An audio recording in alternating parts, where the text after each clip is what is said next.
Che, quería comentar algo respecto a, o sea, están pululando por todos los medios los popes de Juntos por el Cambio, negándose al diálogo a los que fueron invitados por Massa, por Sergio Massa. La verdad es que más allá de que lo verbalizó Sergio Massa, pongámoslo en contexto porque estamos hablando de algo muy importante.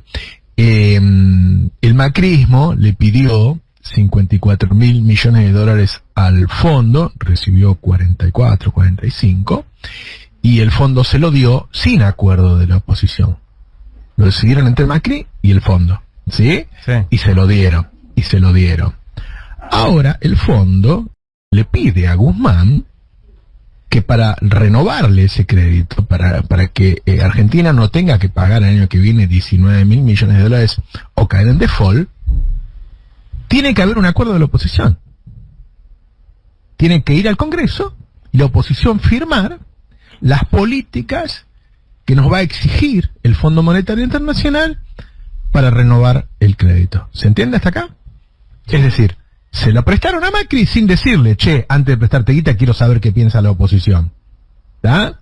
Además de que le prestaron 10 veces más de lo que le correspondía a Argentina, además de que se lo presentaron en un momento en que había récord de fuga de divisas, que los mismos estatutos del fondo lo prohíben, se lo prestaron sin decirle, che, Macri, mirá, que lo firme el Congreso. Ahora, al peronismo le piden, lo ponen como una exigencia, en las negociaciones con Guzmán, que tiene que ir con acuerdo del Congreso. Con lo cual, estamos ahí a tiro del default.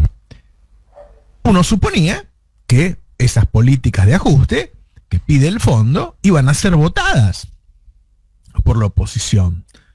La oposición acaba de salir en bandada por todos los medios, primero fueron los tweets y después los medios, a decir que no va a dialogar con el gobierno porque dos desconocidos pisaron las piedras que representan a los muertos por COVID. Yo lo que digo es que esas piedras, en el momento que el gobierno las entra, las reconoce como piedras que representan a todos los muertos, ¿no? A los muertos de Juntos por el Cambio. Y que esas personas que pisaron las piedras, no sabemos quiénes son. Entonces, de ninguna manera pueden ser causal para que Juntos por el Cambio se niegue ahora a dialogar con el gobierno y firmarle al gobierno y darle la posibilidad de acordar con el fondo, más allá de si yo estoy o no estoy de acuerdo con la firma del fondo. Y a lo que quiero llegar, y por eso esto nada más que el preludio de lo que quiero decir hoy, es que esa es la búsqueda de la desestabilización del gobierno, ¿se entiende? Es decir, lo que quieren es decirle a los mercados ya mismo que no va a haber acuerdo con el fondo, que los mercados sepan que la oposición no va a permitir un acuerdo con el fondo, para que esto derive en un dólar a 400 pesos y en una hiperinflación. Y cuando uno escucha todos los días los castillos de naipes que se tejen sobre qué va a pasar con el gobierno en los próximos 2 años, ¿no? Y uno dice, no, se va a quedar Cristina sin Alberto, se va a quedar Alberto sin Cristina, se va a quedar Mansur solo, van a hacer una asamblea legislativa y va a asumir Larreta. Todos hacen castillos de naipes, raros castillos de naipes, porque, guarda, vos hablás con Alberto y Cristina o Máximo y te dicen, entonces son pavadas, nosotros no nos vamos a separar. Pero cuando yo leo también el mensaje de la CGT que habla de eso que pasó con las piedras, es casi una agresión a la marcha del día anterior, porque lo más importante que sucedió el día anterior fue la marcha. Repito, porque la marcha era institucional, había intendentes que habían marchado, había gobernadores, había, qué sé yo, las madres, ¿no? Instituciones. Estas dos personas, eran desconocidas, ¿no? Entonces, hay en algunas mentes afibradas esos castillos de naipes de qué va a pasar en los próximos 2 años. Hay gente que dice, no, Alberto, ¿para qué la necesita a Cristina? Y que se junte con los gobernadores, con los empresarios que fueron ahí, con la CGT y gobierne. Y le van a decir a Alberto que haga un ajuste encima sin apoyo electoral. ¿Cuánto puede durar eso? ¿Cuánto puede durar eso? No tiene ningún sentido eso. ¿O no? O los que hablan de la Asamblea Legislativa que no sé de qué manera termina en Mansur. ¿Qué sentido tiene eso? Si la gente no votó eso, ¿quién podría gobernar sin ningún apoyo popular. O la propuesta de Larreta, que le suena dulce a los oídos de algunos, que dice, bueno, vamos a armar un gobierno del 70%, es decir, sin el 30% del kirchnerismo, una experiencia que ya sucedió. Eso fue lo que hizo Macri.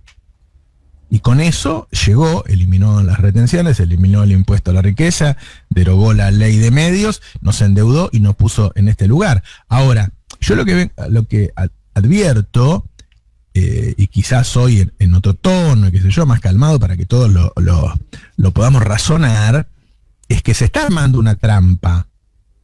¿Sí? Se está armando una trampa. Están armando una situación en la que el gobierno se le haga inviable seguir. No pueda tener ningún tipo de acuerdo con el fondo porque la oposición le dice, nosotros no te vamos a firmar nada. Nosotros no te vamos a apoyar en nada. Total, me excuso en cualquier cosa, qué sé yo. Pero, Roberto, me daba en la plaza, me daba. Sí. Por ahí, recuerdo mal, ¿no hay una ley ya de que cualquier acuerdo que firme con el FMI después lo tiene que refrendar el Congreso? Sí. Eso ya está vigente, ¿no?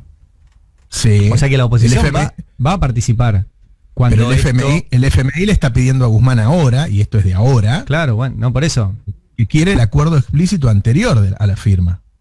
Claro, pero no se está metiendo en política interna. O sea, acá hay una ley. ¿El FMI? Sí. Pero si el FMI, estamos viendo el video de lo que acaba de decir Cristalina, que está diciendo, ustedes tienen que armar un plan que nosotros consideremos que es viable. Claro que se metieron. Ya los metimos adentro el día que nos prestaron la plata. Pero por eso digo, para repasar un poco, porque incluso es algo que nosotros publicamos en absoluta soledad en el Destape en su momento, que era, Macri pidió un préstamo en el FMI sin tener un solo papel que lo justificara.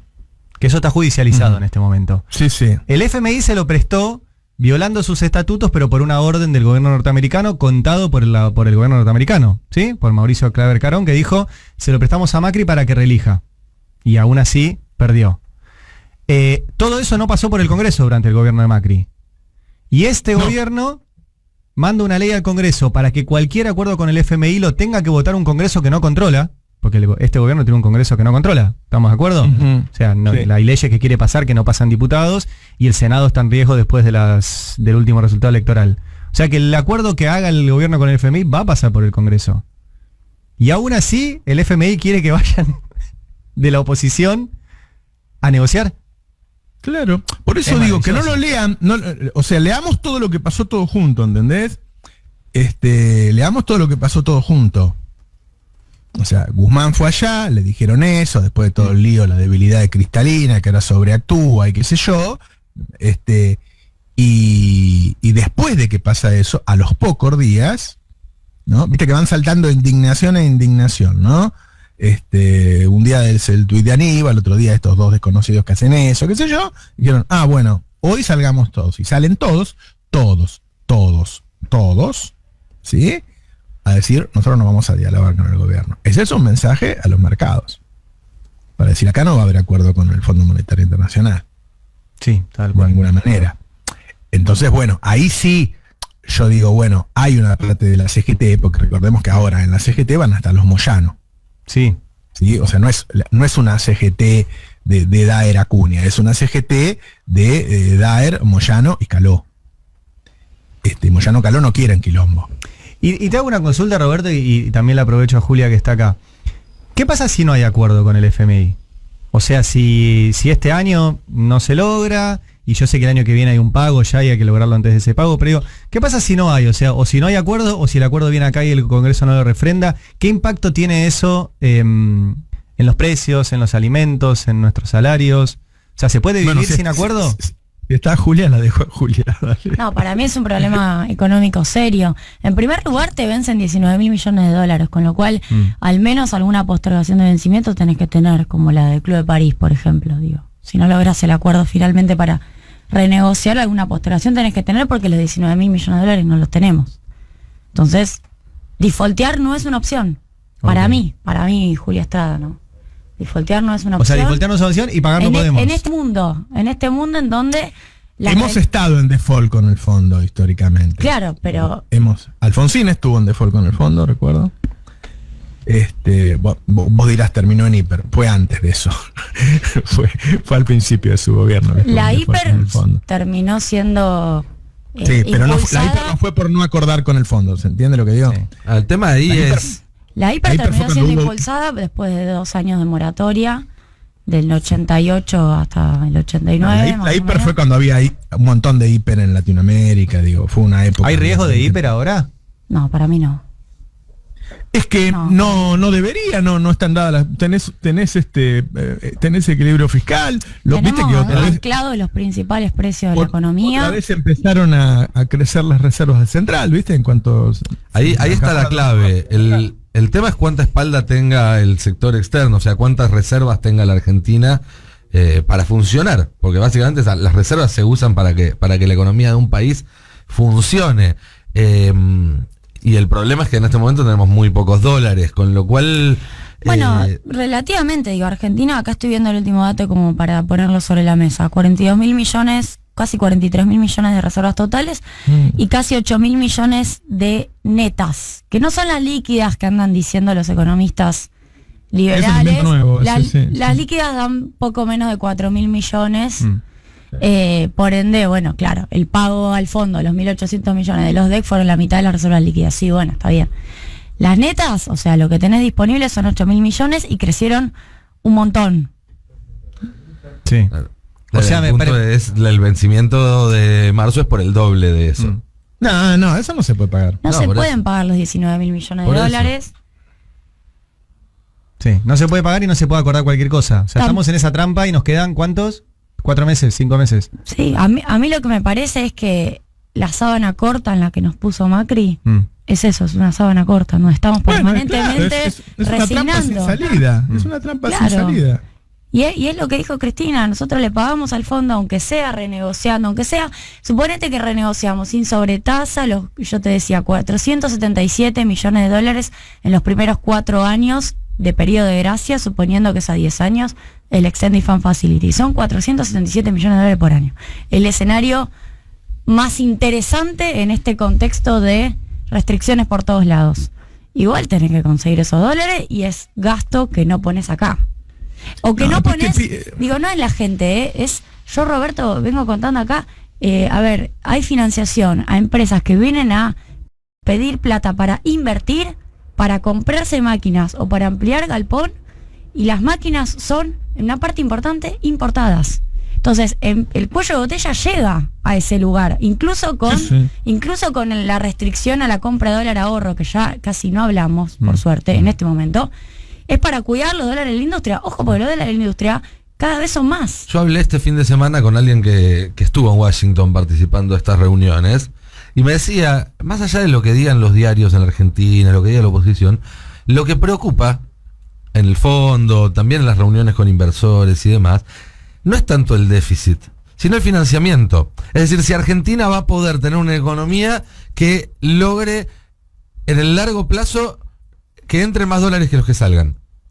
Eso es lo que preocupa hoy en día a los que están sentados del otro lado de la mesa y tienen que negociar con la Argentina. Si Argentina va a poder establecer una estructura económica en la cual le entren más dólares que los que salgan. Todo lo demás, si vos tenés, digamos, históricamente y en el largo plazo un superávit del sector externo, cierto déficit es financiable. Digo, todos los demás problemas se vuelven más manejables. El gran problema de la Argentina ahora es cómo encontrar una forma de garantizar el ingreso de dólares que le permita crecer, que le permita ¿Cómo comprar financiar máquinas. el crecimiento? ¿Cómo financiar el crecimiento? Bueno, cuando te ponen los ejemplos de los países que les fue bien, por ejemplo Australia, bueno, tuvieron saldo positivo de la cuenta capital financiados por o Inglaterra o en caso de Canadá, Estados Unidos. Digo, distintos casos tuviste, ¿no?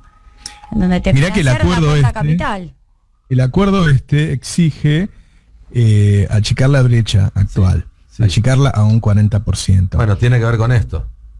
Bueno, ahora, vos tenés dos formas de achicarla. Para abajo, o para devaluando, arriba, o devaluando, cosa que además no te garantiza que se achique la brecha. No. Porque vos podés subir el dólar a 140 y el otro se te va a 280.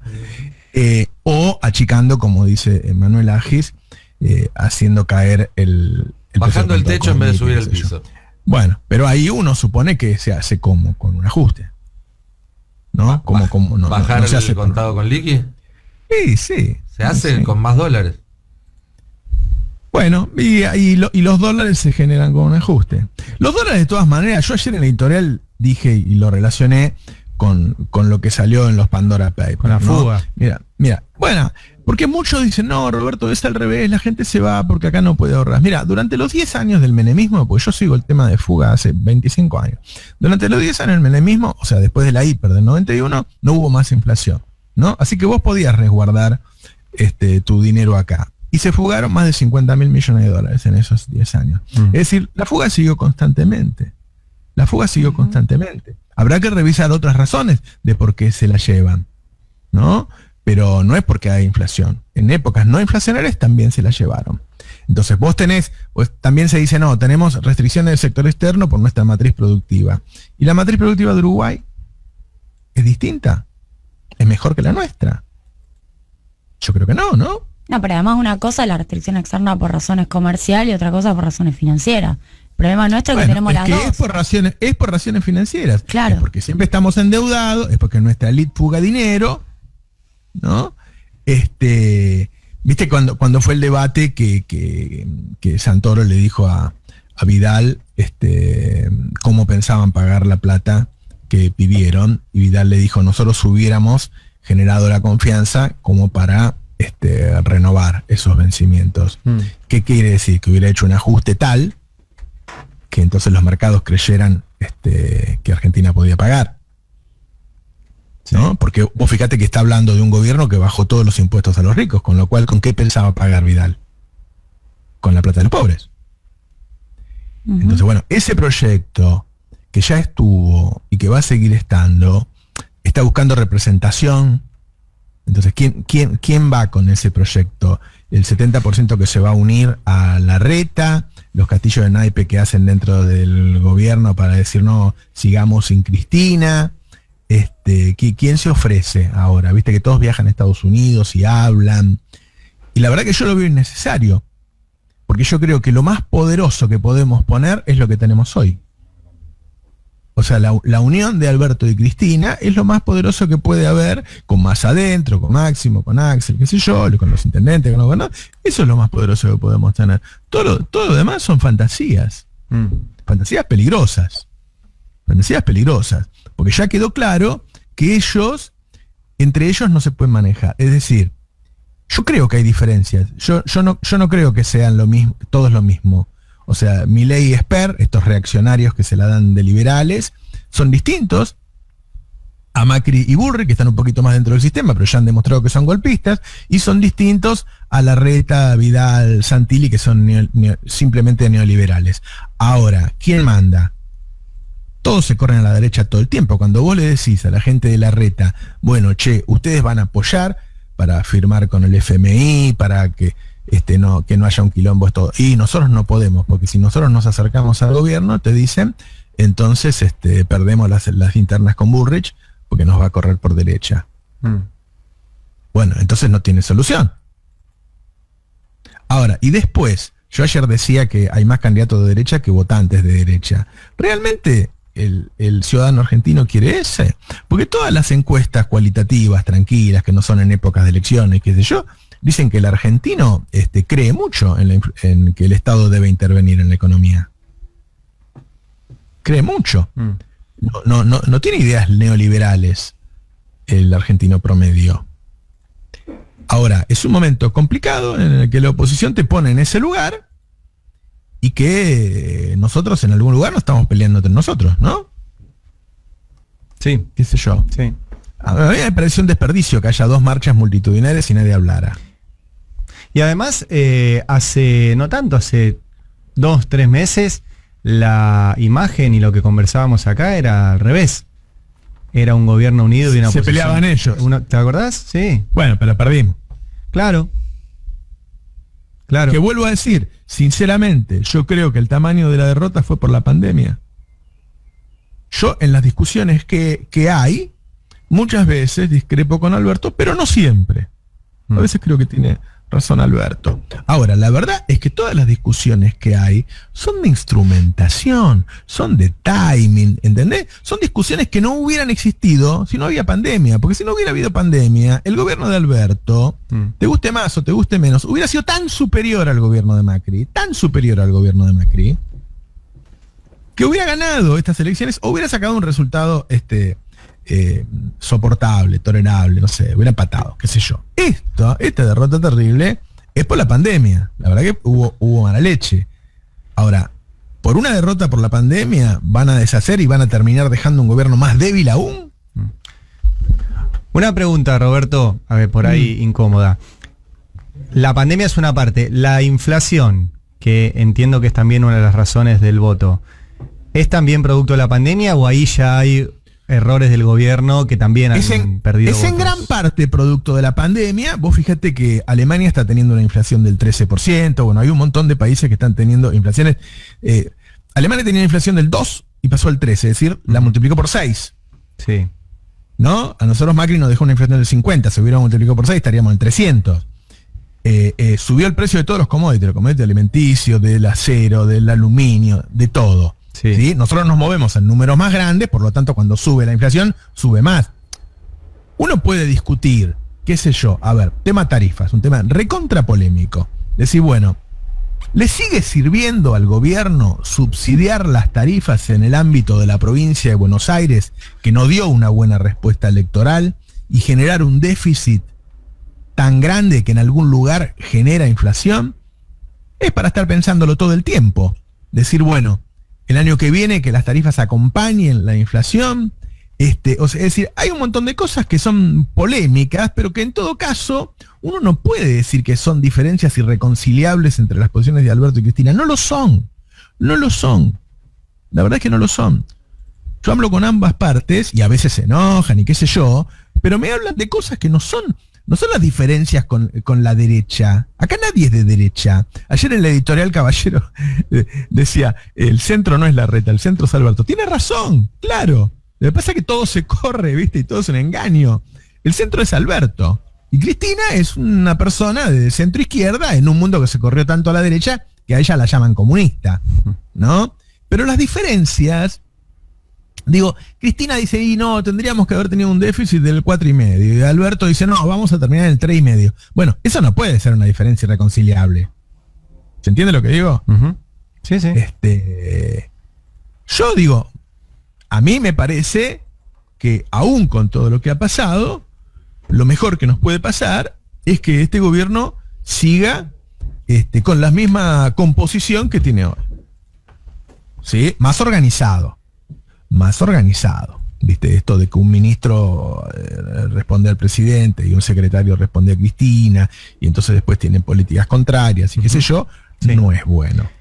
Claro, esto que estás diciendo lo hemos charlado mucho por ahí para los que están escuchando. Lo que pasa en el gobierno es que en los ministerios, en vez de que un ministerio entero vaya para una parte de la coalición de gobierno, por ejemplo, un ministerio todo para el masismo, un ministerio todo para el kirchnerismo, un ministerio todo para el albertismo. Lo que pasa es que hay un ministro masista, un viceministro kirchnerista y un secretario de Estado albertista. Estoy simplificando de tipos ideales. Y eso hace muy difícil la coordinación en los gobiernos de coalición europeos, como tanto gusta mirarlos. Lo que hacen es eso. Le dan a un miembro de la coalición un ministerio entero. Después, si ese ministerio la choca, es culpa de ese sector. Acá cuando un ministerio no funciona, no sabes a cuál, quién falló. Y en general lo que falla es la coordinación interna. Y lo otro que le pasó, me olvidaba esta parte cuando preguntaba si la inflación es la culpa del gobierno o de la pandemia. Lo otro que le pasó a este gobierno es que el resto de los países financió la pandemia, en muchos casos con endeudamiento o en otros casos con monedas duras que le permitían emitir. Acá la verdad, creas o no creas en el impacto de la emisión en la inflación, si todos los actores lo creen, es así. ¿Se entiende? O sea, vos tenés 20 formadores de precios que creen en eso, entonces cuando vos emitiste para financiar los gastos de la pandemia, esos tipos te suben los precios. Ahora tiene que ver con que lo dejaron en default. O sea, Macri no se entregó, ¿te acordás? Ellos le llamaron reperfilar, pero era default. O sea, el gobierno no tenía la posibilidad de financiar los gastos de pandemia legítimamente. Demasiado financió, porque la verdad que salió al mercado de pesos y financió demasiado, ¿no? ¿No, Julián? Sí, efectivamente fue acogida. así. No, pero además lo venimos diciendo, lo que pasó en el 2020 fue encontrarte, además de un mercado de pesos en default, en donde no había manera de salir a buscar tan fácilmente a inicios del 2020, digo, habría que preguntarle a la CUNSA cómo pensaba después de haberle haber quebrado los fondos comunes de inversión como pensaba después ir a pedirles plata. O sea, básicamente era muy difícil. O sea, además, preferir hacer eso antes que poner el cepo ya hablaba de un marco teórico bastante complicado. Encima después terminó poniendo el cepo igual. Y después sí lo que pasó es que la recaudación se desplomó. Esta parte a veces medio que no la resaltamos lo que corresponde, pero a nosotros los ingresos se nos desplomaron en abril, mayo, junio del año pasado. Segundo trimestre de 2020, claro. Claro, y encima hubo cesión o concesión de pago de contribuciones patronales a una gran cantidad de sectores. O sea que encima perdimos recaudación por decisión de poder fomentar sectores, y todo eso hizo que la emisión monetaria, que son básicas, y acá esto yo siempre lo vengo diciendo, no es infinita, la emisión monetaria está relacionada a la recaudación y a la base monetaria. Son esas dos variables, y a las utilidades, 3 variables: utilidades, recaudación, base monetaria. No es hasta el final lo que sea. Hay una relación técnica con la evolución de esa variable en los últimos 12 meses. ¿Bien? Ese es un cálculo que se hace. Por lo cual no puedes emitir billete, como dice Tetaz, como si tuviera una pistolita. Ahora, la emisión fue fundamental. Por ejemplo, el ATP se financió de esa manera, digo, para los empresarios. Así se sostuvo el empleo, con emisión monetaria, les guste o no. Y esa emisión, además, se esteriliza con el propio crecimiento económico. Con lo cual eso también es importante decirlo. El crecimiento que estamos teniendo este año también va esterilizando la emisión. Va quedando más chico el paquete. El paquete del ELIC va quedando en términos relativos más chico. Ahora, nosotros lo decíamos, 70-30 más o menos fue 80-20 fue la relación emisión, colocación al mercado en pesos en el 2020, o sea, una fuerte dependencia de la emisión. Este año más o menos estaba 60-40. Es decir, se recompuso el Estado. Cada vez se financia de manera más legítima el gobierno. Sí, pero y además no tenemos acceso al mercado en dólares, que es una obviedad, pero también hay que decirlo. Ni nosotros ni las empresas, que las empresas les pedimos que reestructuren para que no nos pidan tantos dólares. Con lo cual es toda una economía sin acceso al financiamiento. Por eso, digo, volviendo al costado político, porque es una buena pregunta la de Ari, para ver qué grado de responsabilidad tiene el gobierno en la situación actual. La verdad es que el camino que tenía era tan estrecho por la situación que le habían dejado, que uno puede discutir en el margen, ¿sí? Puedes decir, bueno, frenante la exportación de carne para que no suba tanto el precio, cosa que yo pedí repetidamente. Tampoco puedo decir que no sé, que no tiene algún efecto colateral, porque eso genera un ingreso de dólares que hoy son necesarios. Son decisiones entre lo malo y lo peor, ¿se entiende? Quiero decir, cuando vos decís las tarifas, la gente dice, no me vuelva a subir las tarifas, que me las subió Macri un 3000%. Ahora, en algún momento las tarifas tienen que, aunque sea, empezar a acompañar la inflación, porque si no vamos a tener otra vez una montaña de subsidios, que la verdad que ni siquiera sirvió electoralmente, nadie te votó porque no le subiste las tarifas, ¿no? Así que, pero son todas cosas que juegan en el margen. Acá el principal problema fue la pandemia, y yo diría, la forma en que agarró a Argentina la pandemia, además. Bueno, Argentina que no tenía ninguna capacidad de financiación. Claro. A ver, Estados Unidos tiene un déficit de 10 puntos de PBI hoy. Llegó a tener de 16 el año pasado. Y fueron al Congreso los demócratas para conseguir una aprobación de los republicanos para extender la capacidad de endeudamiento del Tesoro, porque ellos se financian distinto, tienen autorización de deuda del Tesoro, para que pudieran gastar más, porque esa deuda después la compra la Fed, que sería el Banco Central, que compra los títulos al Tesoro. Básicamente extendieron la capacidad de financiamiento del sector público vía el Congreso en un acuerdo entre republicanos y demócratas, con 10 puntos de déficit. Bueno, eso es Estados Unidos. Y nadie Inglaterra llegó al diciendo 11% de déficit. Ahora, vos hoy hablás con los empresarios y te dicen, no, porque son unos populistas que emitieron mucho. Yo digo, la puta madre, estoy hablando con un tarado yo. ¿Cómo? ¿No entendiste todo lo que pasó? ¿Cuál era la otra opción? Si con esa emisión te pagaron los sueldos, si no se te hubiera cerrado la empresa. Ahora vuelven siempre con las mismas cosas. ¿Viste? Hay una falta de... Cuando yo digo el tema de las leyes laborales, yo no digo que no se pueden discutir leyes laborales, yo digo que vos no podés venir y sentarte conmigo después que tenés hoy costos laborales, que son el 50% de lo que eran de 2015, y que lo primero que se te ocurre es seguir bajándolos. Hay un problema de marco teórico serio. Yo tengo empresarios que me han venido a plantear por qué el ATP fue directo a la cuenta de los trabajadores y por qué no fue a la cuenta de la empresa, porque de esa manera la empresa podía disponer mejor el uso de ese dinero y hasta capacitar a los trabajadores. Bueno. Hay hasta, digo, más allá de la vivada que está, hay hasta una comprensión, una idea de que en realidad siempre es mejor si los empresarios tienen incentivos, y no siempre es así. ¿Ustedes se acuerdan la semana pasada cuando se estaba discutiendo el tema de los viajes de egresados en la provincia de Buenos Aires? Que yo acá lo dije y lo insisto, si esa misma plata, en vez de usarla para pagar 200.000 viajes, iba directamente a los dueños de los hoteleros, nadie se iba a quejar. Claro, obvio. Nadie se iba a quejar, Claro. no, es un buen apoyo a un sector que está muy mal. Bueno, este es el mismo buen apoyo a un sector que está muy mal, pero además hace feliz a 200.000 pibes. Gratis. Ahora, yo creo que ellos fueron los que han profundizado el tema ideológico en el debate, ¿no? Porque es una pavada seguir bajando los ingresos de la población. Yo lo escuchaba a Brancatelli. Bueno, yo me enojé con él. Pido disculpas por haberle insultado a Brancatelli. Te pido disculpas, Branca, la verdad. Porque a veces uno dice cosas que no debería decir. Ahora, dicho esto, yo no puedo menos que discrepar con que vos tengas una pyme. Yo tengo pyme desde los 24 años.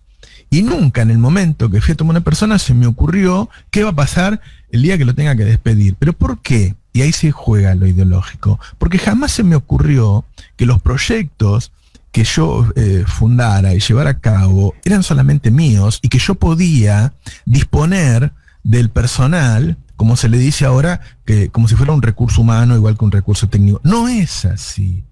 Y ahí hay una diferencia ideológica que yo pensé que no la tenía con Brancatelli. Yo veo una empresa como un proyecto en donde todos somos parte y que uno no puede descartar al otro el día que se le ocurre porque lo miró mal. ¿Sí? Tiene que estar adentro. Entonces, cuando uno contrata a una persona, no contrata pensando que un día lo va a echar. ¿Por qué lo vas a echar? Porque hay una crisis. Bueno, achiquémonos todos si hay una crisis.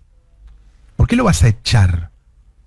Las empresas tienen que cerrar con la gente adentro, al igual que los países. Ahí hay una discrepancia conceptual con lo que dijo Brancatelli. Y uno no puede, porque hoy puse un negocio, cambio mi manera de pensar.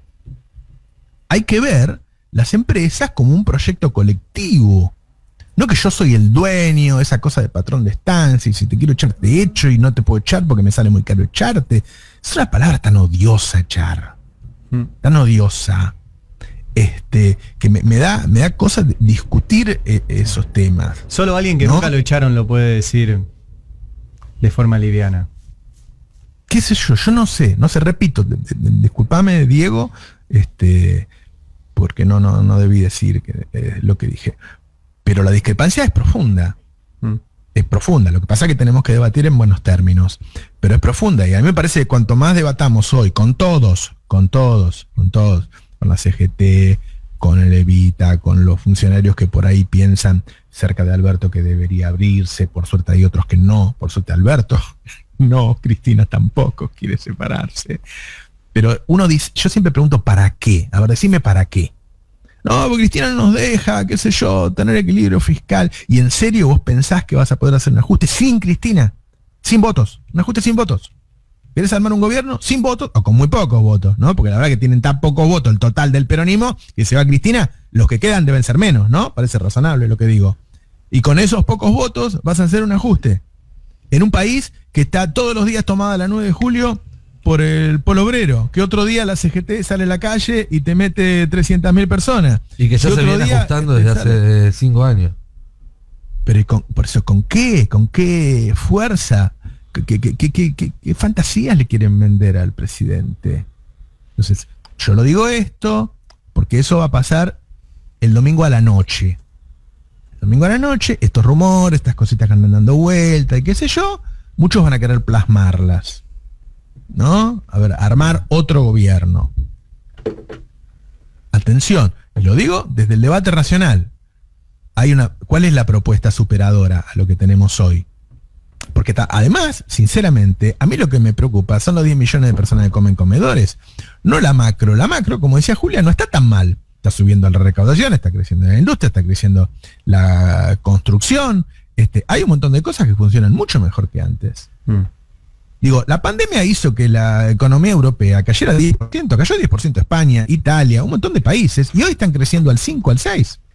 Y Argentina está creciendo al 8. Es decir, cayó lo mismo y está creciendo más que ellos. Entonces, ¿por qué no lo dejamos saber qué pasa? Y obviamente traten de llevarse mejor, de ordenarse, pero todos esos castillos, a mí huele, discúlpenme, de nuevo, me huele a ambiciones personales, no a ambiciones colectivas, todo eso que hacen. ¿No? O a congraciarse con eso. Ayer estuve de acuerdo con algo que decía Pagni, pero Pagni decía, esos empresarios con los que se juntan, son los empresarios regulados, son los empresarios que dependen del Estado, son los empresarios prebendarios. ¿No? Los que estuvieron en la Casa Rosada. Y en general son ellos. Claro. Claro, en esa reunión faltaron la cabeza, ¿no? Pablo Roca y Héctor Manieto. Sí, a mí me alegra que se dividan, porque tenemos que dejar de decir el empresariado, ¿viste? Yo también caigo en el poder económico. Todos no son iguales. Todos no son iguales. Pero la verdad es que, como dice Cristina, no existe otra cosa que el capitalismo. Y lo que estamos discutiendo es si, como dijo Stiglitz cuando aceptó el premio Nobel de Economía, vamos a tener un capitalismo salvaje como los yanquis, un capitalismo renano, es decir, con un poquito más de bienestar como el alemán, o un capitalismo de pillaje como el que existe en Latinoamérica. A los que decimos que queremos un capitalismo más justo, nos dicen comunistas, nos corren bien para un extremo, ¿no? Por eso Cristina tuvo que aclarar que no era comunista. ¿Viste? Porque lo que queremos es un capitalismo. Yo digo, compitan, cuando pongan a 20 empresas a competir en un mercado, entonces dale, me gusta. Yo compito.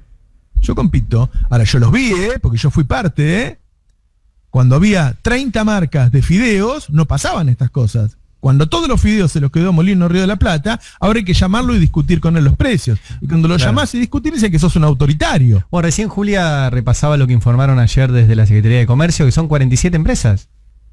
Las que tienen el 72% de la lista de... O sea, tampoco entran en un salón. Bueno, te voy a hacer otra aclaración más dentro de eso. Son 47 empresas, pero hay 2 que fabrican aceite, 2 que fabrican yerba, 2, ¿entendés? Claro. A veces también decimos, bueno, hay 40 laboratorios y uno dice, 40 es bastante. Sí, pero hay 2 que fabrican el de la hipertensión, hay 2 que fabrican el anticoagulante, hay 2 que fabrican el antibiótico, y esos 2 se comen un bife en una parrilla de la Panamericana y acuerdan precio.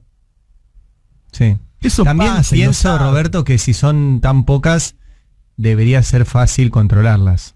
Yo lo que digo es que es más capitalista la propuesta de Cristina que la propuesta de los empresarios argentinos. Sí. ¿Entendés? Lo que pasa es que ellos quieren ese capitalismo de pillaje y el que no lo acepta es comunista. Yo me cago de risa cuando me dicen comunista. Yo desde los 20 años que tengo empresas. ¿Cómo comunista? Hay boludo que dice, no, porque nunca pagaste un sueldo. Ah, no, ¿y quién no paga los sueldos? Perdón, pero además hay otra cuestión ahí. ¿Cobraron el bono de distribución de ingresos? Sí, cobramos, sí. Estuvo lindo. Es un viva Perón, te digo. Estuvo lindo. ¿No? Fue importante. Sí. El bono. Pará, cuento, ¿viste? Porque por ahí hay alguno que se entera. Nosotros en el Destape, los trabajadores del portal, cuando crece el portal, participamos de las ganancias que genera ese crecimiento, y es un bono que cobramos trimestral. Y alto bono, Me voy a decir cuánto, bueno, para no, pero... No, ahora decime una cosa, ¿a nosotros nos va mal teniendo esa política? Nosotros esa política es una política que no es solo material. No, es un reconocimiento de que vos sos igual que yo, que somos parte de un proyecto. Pará, y aclaro algo. El Destape es el único medio de comunicación de la Argentina que tiene esto. Y una de las pocas empresas, hasta donde yo sé, hay algún sector, los neumáticos tienen algo parecido en su convenio. Vos tenés colectivo. Que llegar a un nivel, a una consolidación de capital que te permita crecer. Todavía en la radio o en el canal de videos no llegamos, porque tienen muy poquitos ingresos. Y una vez que estás ahí estabilizado, vos podés decir, bueno, la mitad la reinvierto y la mitad la distribuyo, ¿no? Entonces, vos lo que tenés es un montón de gente que siente y trabaja la empresa como propia. Y es propia. Sí. Cuando yo vendí la distribuidora de alimentos, si quieren un día puedo entrevistar a algunos de los quienes eran empleados, yo la vendí, es decir, al otro día siguieron cobrando el sueldo de otro propietario y yo distribuí también el fruto de la venta, porque siempre lo vi como que era de todos, si lo habían hecho ellos. Nadie puede manejar, una persona puede ser más que 5.000 empleados. Que se queden en su casa, que hagan una huelga un día, a ver si ese solo puede manejar la empresa. Entonces, lo que yo discuto, y ahí sí discuto con Diego, otro día lo voy a llamar por teléfono y lo hablamos en el aire, es esa visión, ese concepto de yo quiero echar y me sale muy caro, deja fuera el hecho de que ¿por qué lo vas a echar?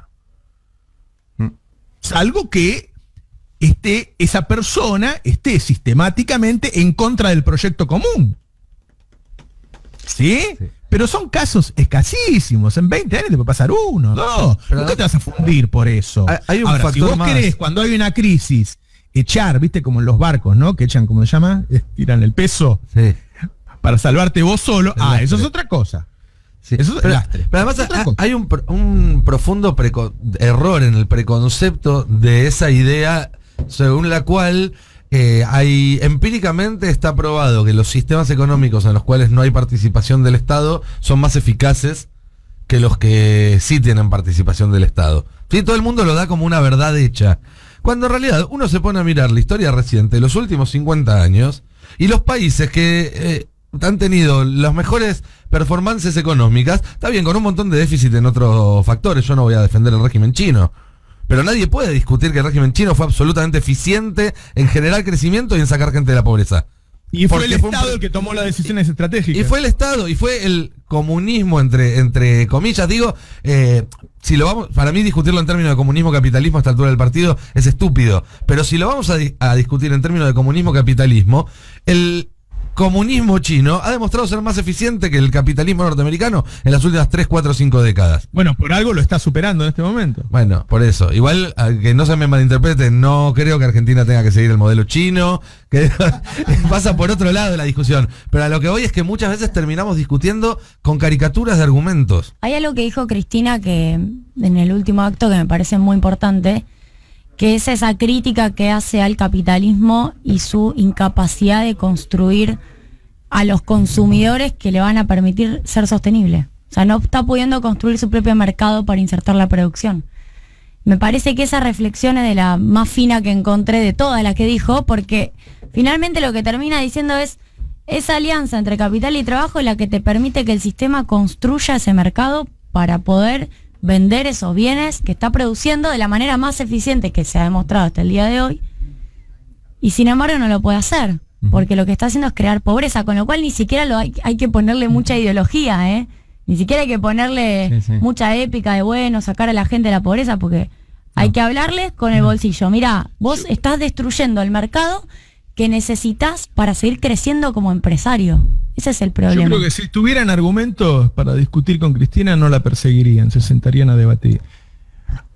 Me da la impresión Son de que 10, son sí. 10:30. Un comentario nomás. Me parece que son muy irracionales, pero tienen mucha espalda. Entonces, Bueno, la espalda claro. económica te da la posibilidad de ser irracional. Era la frase que en su momento se decía cuando estaba el conflicto en los fondos buitre, que decían ellos pueden permanecer irracionales mucho más tiempo que el que vos podés permanecer solvente. Exacto. Es decir, ellos pueden perder plata todo el tiempo que haga falta hasta que vos quiebres y después recuperar toda la que pusieron. Claro. Porque el mundo de las finanzas hizo que se disocien de la economía real también. Bueno, vamos a colgar como María Eugenia Vidal. ¿Viste lo que pasó? Está contando Sofía Carán que Calcaterra está desmintiendo las acusaciones en contra de Cristina. Sí. Es que es gracioso porque lo citan a declarar en una causa donde él no tiene nada que ver. Pero bueno. Sí, Igual. es todo así. Bueno, mañana tiene que ir a declarar Macri, Roberto, así que nos vamos a divertir. Bueno, Sí. dale. Bueno, Después nos vemos. chau. Nos vemos en un rato. Eso.